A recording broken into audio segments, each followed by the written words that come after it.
जिल्ह्यात गोवंश तस्करीच्या घटनेत वाढ होत आहे। अशातच गोवंश घेऊन जाणाऱ्या 14 जणांना पांढरकवडा पोलिसांनी बेड्या ठोकल्या। दरम्यान त्यांच्याकडून वाहन, जनावरे असा एकूण 1 कोटीचा मुद्देमाल जप्त करण्यात आला। ही कारवाई पांढरकवड्याच्या कोंगारी गावाजवळ रात्री दरम्यान करण्यात आली। नागपूर हैदराबाद रोडवरील तिरंगा धाब्याजवळ पोलिसांनी पहाटे गोवंशाची तस्करी करणारे 5 ट्रक पकडले।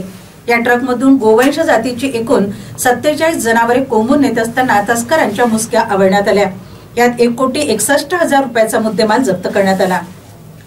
या प्रकरणी अनिल रामदास पातोड, अब्दुल सलाम शेख आलम राहणार नागभीड, इम्रान खान जलील खान पठाण राहणार पौनी, वसंत रामभाऊ राऊत राहणार विलम तालुका नागभीड, मोहम्मद रियाज मोहम्मद मुमताज राहणार मेरखेडा जिल्हा नागपूर, शेख जमील शेख कयूम राहणार अमरावती, पुरुषोत्तम केवळराम रामगुंडे राहणार विलम तालुका नागभीड, शेख रेहमान शेख आलम राहणार नागभीड, सौरभ धर्मेंद्र सोंडवले, इकरार रजाक शेख, भैरव निशिकांत मोरांडे राहणार विलम, घनश्याम रामकृष्ण राऊत राहणार विलम, अब्दुल रहमान मोहम्मद जमाल शेख, धनराज अंबादास गुरपुडे या 14 आरोपींना अटक करण्यात आली।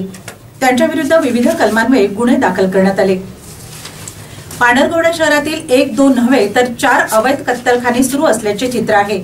विशेष व्यक्तीचे हे कत्तलखाने असून या भागातील रहिवासी जीव मुठीत घेऊन जीवन गाठत आहे।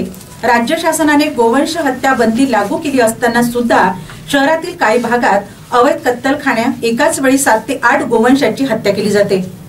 ही कारवाई जिल्हा पोलीस अधीक्षक कुमार चिंता, अपर पोलीस अधीक्षक पियुष जगताप, उपविभागीय पोलीस अधिकारी रामेश्वर वैंजने यांच्या मार्गदर्शनाखाली ठाणेदार दिनेश झांबरे, सहाय्यक पोलीस निरीक्षक रमाकांत खंदारे, विजय चव्हाण, सचिन काकडे, राजू बेलेवार, राजू मुत्तलवार व तुकाराम जंगवाड यांनी केली।